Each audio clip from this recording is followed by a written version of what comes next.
Hi friends, welcome to మన చందమామ కథలు. మరొక మంచి కథతో నేను ఈరోజు మీ ముందుకు వచ్చాను. ఈ కథ పేరు దేవత దెయ్యం. సో చూసేద్దామా ఆ ఇంట్రెస్టింగ్ కంపారిజన్ ఏమిటో. అనగనగనగనగనగా వరదేశ్వరం అనే గ్రామ పొలిమేరల్లో గ్రామదేవత గుడి ఒకటి ఉంది. ఆ గుడికి పెద్ద మాన్యంతో పాటు దేవతకు చాలా విలువైన ఆభరణాలు ఉండేవి. మాన్యం అంటే తెలుసా? గుడికి సంబంధించిన ఆస్తులు, వాటిని మాన్యం అంటారు. గుడికి సంబంధించిన స్థలం కానీ, దేవతలకు సంబంధించిన ఆభరణాలు కానీ, పూజారులకు వారికి ఇచ్చినటువంటి ఇళ్ళు కానీ, వాటన్నిటినీ గుడి యొక్క మాన్యం అంటారు. నిత్యం వచ్చిపోయే భక్తులతో ఆ గుడి ప్రాంగణం కళకళలాడుతుండేది. ఒకనాడు చీకటి పడుతున్న వేళ గ్రామదేవత గుడిలోంచి బయటికి వచ్చి ఆవరణలో ఒక మూలగా ఉన్న వేప చెట్టు పైన కూర్చుంది. ఆ చెట్టుకు దూరంగా శిథిలమైపోయి ఉన్న ఒక చిన్న కోట పక్కన ఒక చింత చెట్టు ఉంది. దాని మీద చాలా కాలంగా ఒక దెయ్యం ఉండేది. గ్రామంలో ఎవరికీ హాని తలపెట్టని ఆ దెయ్యం అంటే గ్రామదేవతకు కొద్దిపాటి ఆదరణ ఉండేది. అంటే సాఫ్ట్ కార్నర్ అన్నమాట. ఆ కారణం వల్ల ఆమె దెయ్యంతో తరచూ మాట్లాడుతుండేది.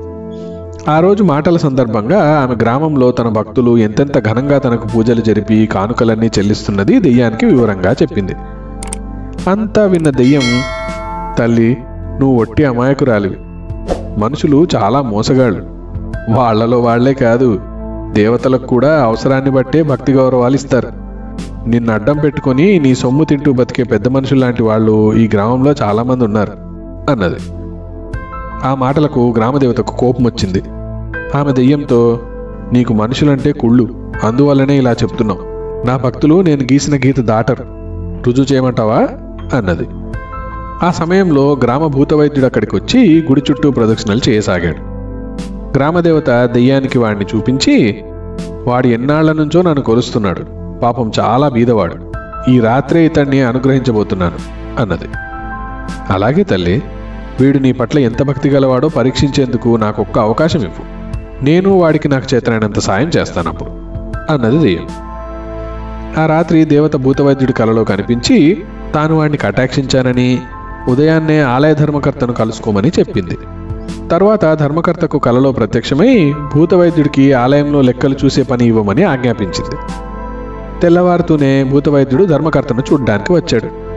ధర్మకర్త ఏమీ తెలియనట్టే భూతవైద్యుడిని అడిగి సంగతి తెలుసుకున్నాడు. అయ్యో, అమ్మవారు నీతో అలా అన్నదా? నాతో ఆ తల్లి ముందుగా మాట మాత్రమేనా చెబితే బాగుండేదే. ఆ లెక్కలు చూసే పని ఇంకొకళ్ళకి ఇస్తానని మాట ఇచ్చేశానయ్యా అన్నాడు. ఆ సాయంత్రం ధర్మకర్త గుడికి వెళ్ళి దేవత ముందు, అమ్మా, రాత్రి కలలో నీతో మాట్లాడదాం అనుకునే లోపే నువ్వు మాయమయ్యావు. నేను నిన్ననే ఒకరికి మాట ఇచ్చాను తల్లి. నీ భక్తులు మాట తప్పారన్న పేరుండడం నీకు మంచిదేనా? కాదు కదా అంటూ కన్నీళ్లు కార్చి వెళ్ళిపోయాడు. దేవత కరిగిపోయింది. ధర్మకర్తకు ఇంకాస్త ముందు చెప్పుంటే బాగుండేది కదా అనుకుంది. అయితే జరిగింది ఏమిటంటే, భూతవైద్యుడికి ఆ పని ఇచ్చాడనుకోండి, అప్పుడు ధర్మకర్త సొమ్మును దొంగిలించడం కుదరదు కదా. అందుకే ఈ కపట నాటకం దేవత ముందు ఆడాడు. ఇదంతా దెయ్యం గమనిస్తూనే ఉంది. ఆ రాత్రి అతను భూతవైద్యుడి కలలో కనిపించి, నువ్వు నాకు పగవాడివైనా నీకు సాయపడాలని వచ్చాను. నేను ఈ ఊరి గ్రామాధికారి కూతుర్ని పట్టుకుంటాను.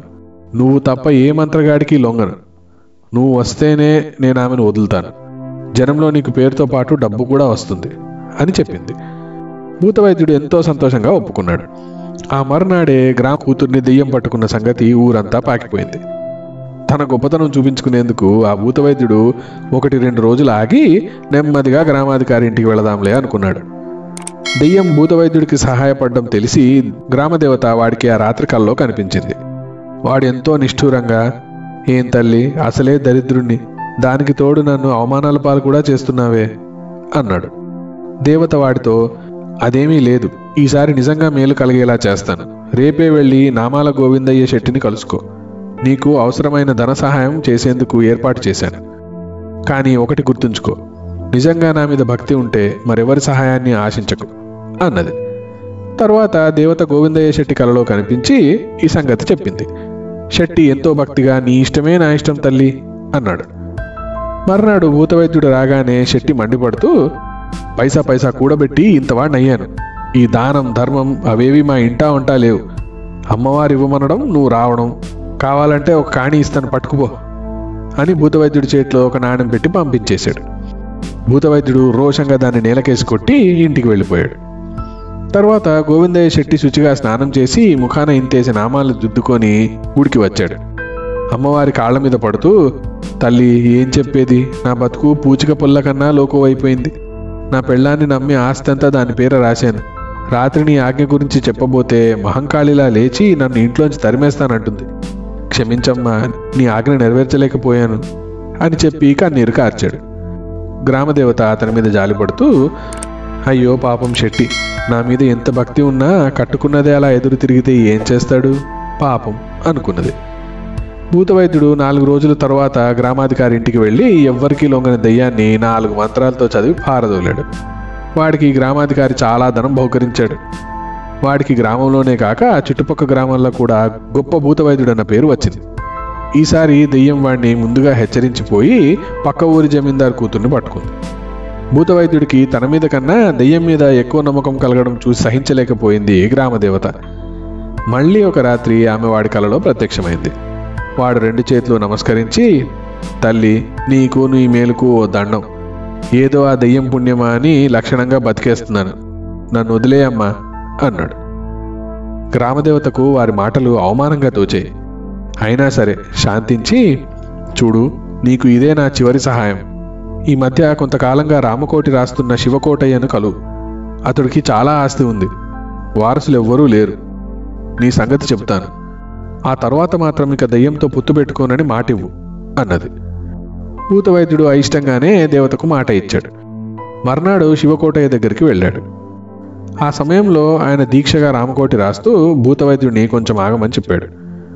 ఒక పావుగంట తర్వాత ఆయన తలెత్తి భూతవైద్యుడికేసి చూస్తూ, రాత్రి అమ్మవారు నీ గురించి చెప్పింది. ఆవిడతో ఏం అనలేదు, కానీ ఆవిడ్ని కొలిచినన్నాళ్ళు నాకు ఏది అచ్చిరాలేదు. ఇప్పుడు రామకోటి రాస్తుంటే ఎంతో మనశ్శాంతిగా ఉంది. ఇది పూర్తయిందంటే ఇక పుణ్యానికి కొదువు ఉండదు. నా ఆస్తి నాకు నచ్చిన వాళ్ళు ఎవరికైనా ఇచ్చిపోతాను అన్నాడు. భూతవైద్యుడు అవమానంతో కుంగిపోతూ ఇంటికి వెళ్తుండగా దారిలో జమీందారు నౌకరు వాడిని కలుసుకున్నాడు. జమీందారు కూతురికి దెయ్యం పట్టిన సంగతి చెప్పాడు. వాడు సరాసరి జమీందారు ఇంటికి వెళ్ళగానే ఆయన వాడికి మర్యాదలు చేసి తన కూతురు గదిని చూపించాడు. భూతవైద్యుడు గదిలోకి వెళ్ళి తలుపులు మూశాడు. జమీందారు కూతురుకు పట్టిన దెయ్యం చప్పట్లు చరిచి కేరింతలు కొట్టింది. నాకు ఇక్కడ చాలా బాగుంది, రుచికరమైన భోజనం, మెత్తని పరుపులు, నేను ఇక్కడే ఉంటాను, నీ దారిని వెళ్ళిపో అంది. దెయ్యం ఇలా అనేసరికి భూతవైద్యుడికి నెత్తిన పిడుగుపడ్డట్టు అయింది. తను దెయ్యాన్ని వదిలించకపోతే జమీందారు చంపేస్తాడు. దెయ్యమేమో వెళ్ళనంటుంది. ఈ చిక్కు నుంచి ఎలా బయటపడాలో తెలియక వాడి దిగులుతో ఇంటి దారి పట్టాడు. ఆ రాత్రి భూతవైద్యునికి ఎంతకు నిద్ర పట్టింది కాదు. చివరకు రాత్రి 3వ జాము జరుగుతుండగా మెల్లగా కునుకు పట్టింది. ఆ సమయంలో గ్రామదేవత మళ్ళీ వాడి కల్లో కనిపించి, ఎంతైనా దెయ్యం దెయ్యమే, ఆ సంగతి మర్చిపోయి నువ్వు చిక్కుల్లో పడ్డావు, ఇలా చెయ్యి అని ఒక ఉపాయం చెప్పింది. మర్నాడు వాడొక పెద్ద గాజు సీసా తీసుకొని జమీందారింటికి వెళ్ళాడు. దెయ్యం ఆ గాజు జాడీని చూస్తూనే, ఇదేం వింత, లోపల కుర్చీలో ఉయ్యాల తమాషాగా ఊగుతున్నట్టుందే అని అడిగింది. భూతవైద్యుడు అమాయకంగా ముఖం పెట్టి, రాత్రి మా గురువుగారు వింధ్యారణ్యాల నుంచి తిరిగి వచ్చాడు. నా భక్తికి ఆతిథ్యానికి మెచ్చి ఈ జాడీ నాకు బహుకరించాడు. ఆ ఉయ్యాలలో కూర్చున్న వాళ్లకు కోరిన రూపం వస్తుంది. ఆయన మనుషులు ఇంత చిన్న జాడీలోకి వెళ్ళలేరు కదా, దీనివల్ల ఉపయోగం ఏమిటా అని నేను ఆలోచిస్తున్నానులే అన్నాడు. దెయ్యం చప్పున భూతవైద్యుడి చేతులు పుచ్చుకొని, దీనివల్ల నాకైతే చాలా ఉపయోగం ఉంటుంది కదా, నాకు ఎంతకాలంగానో ఒక గొప్ప అందాల రాజుగా కావాలనే తపన పీడిస్తుంది. నన్ను ఒక్కసారి ఆ గాజు జాడీలోకి పోయి ఆ ఉయ్యాల ఊగనివా అంటూ పొగ రూపంలో ఆ జాడీలోకి వెళ్ళింది. భూతవైద్యుడు చప్పున ఆ జాడీకి మూత బిగించేశాడు. జరిగిన మోసం గ్రహించిన దెయ్యం కీచు కీచు అంటూ ఇది ద్రోహం, అన్యాయం అంటూ గెంతులేసింది. భూతవైద్యుడు పెద్దగా నవ్వి, జమీందారు కూతుర్ని వదలనని నా ప్రాణం మీదికి తెచ్చావు. నువ్వు దెయ్యానివి, నేను మనిషిని. మనిషిగా ఆ మాత్రం ప్రయోజనం ఆశించకపోతే నేను తోటి మనుషుల మధ్య కూడా బతకలేను. ఇదంతా గ్రామదేవత చలవ అని ఆ గాజు జాడీతో పాటు దెయ్యాన్ని భూస్థాపితం చేసేశాడు. జమీందారు చాలా సంతోషించి భూతవైద్యుడికి 5 ఎకరాల పొలం బహుమానంగా ఇచ్చాడు. కాలికి వెండి కడియం తొడిగి గుర్రం మీద ఆ గ్రామంలో ఊరేగింపు కూడా చేయించాడు. ఇంత జరిగాక గ్రామదేవతకు ఒక సత్యం మాత్రం తెలిసొచ్చింది. తానేమో మనుషులందరూ మంచివాళ్లే అనుకుంటుంది, దెయ్యమేమో అందరూ చెడ్డవాళ్లే అనుకుంటుంది. కానీ వాస్తవం ఏమిటంటే మనుషుల్లో మంచి చెడు రెండూ ఉంటాయి. అందులో వారు దేనిని పెంచి పోషిస్తారు అనేది వారి భవిష్యత్తును నిర్దేశిస్తుంది. ఇది గ్రహించాక గ్రామదేవత పనిగట్టుకుని భక్తుల కల్లోకి రావడం, మాట్లాడడం అన్నీ మానేసింది. మౌనం వహించి జరిగేవన్నీ చూస్తూ ఉండిపోయింది. చూశారు కదా, అద్భుతమైన మరొక కథ కదా. మనుషులు మంచోళ్ళ చెడ్డోళ్ళ అనేది ఒక పిచ్చి క్వశ్చన్. అవసరాన్ని బట్టి మనిషి మంచిగా మారతాడు, చెడ్డగా కూడా మారతాడు. కాబట్టి అలా అవసరాన్ని బట్టి చేంజ్ కాకుండా మనకంటూ ఒక పర్సనాలిటీని, మనకంటూ ఒక క్యారెక్టర్, మనకంటూ కొన్ని వాల్యూస్, మనకంటూ కొన్ని మోరల్స్ పెట్టుకొని బతికిన వాళ్లే చరిత్రలో గొప్పవారిగా నిలిచిపోతారు. ఎటువంటి కష్టం వచ్చినా సరే తాను నమ్ముకున్న దానికి కట్టుబడి ఉన్నవాడు ఎంతో గొప్పగా కీర్తి ప్రతిష్టలను సంపాదించుకుంటాడు. నిజమే కదా. ఇటువంటి వారిని ఎంతో మందిని మనం చరిత్రలో చూస్తాం. ఉదాహరణకు హరిశ్చంద్రుడు ఎప్పుడూ సత్యాన్నే చెప్పాలి అనే ఒక ముఖ్యమైన వాల్యూని అతను పెట్టుకొని లైఫ్లో ఎన్ని కష్టాలు వచ్చినా సరే నిజం మాత్రమే చెప్పి ఆఖరికి ఈ రోజు వరకు మనం చరిత్రలో మాట్లాడుకునే విధంగా నిలిచిపోయాడు కదా. అలాగే మంచి మంచి ప్రిన్సిపల్స్ని మనందరం మార్గనిర్దేశకాలుగా పెట్టుకొని మన జీవితాన్ని ముందుకు సాగిద్దాం, మంచి మనుషులుగా బతుకుదాం. ఈ కథ కనుక మీకు నచ్చినట్లయితే తప్పకుండా దీన్ని లైక్ చేయండి, మీ ఫ్రెండ్స్ అందరితో షేర్ చేయండి. మా ఛానల్ని సబ్స్క్రైబ్ చేయడం మాత్రం మర్చిపోవద్దు. మీ అద్భుతమైన కామెంట్స్ని నాకు తెలపండి. దాంతో కొత్త కథలను మీ ముందుకు తీసుకొచ్చేటప్పుడు ఎటువంటి కథలను తీసుకురావాలనేది నాకు తెలుస్తుంది. ఆ పక్కనే ఉన్న గంట సింబల్ని కొట్టండి. దాంతో కొత్త కథల నోటిఫికేషన్స్ అన్ని మీ యూట్యూబ్ యాప్కి వచ్చి చేరతాయి. వచ్చే వారం మరొక అద్భుతమైన కథతో మళ్ళీ మీ ముందుకు వస్తాను. అంతవరకు సెలవు, బాయ్.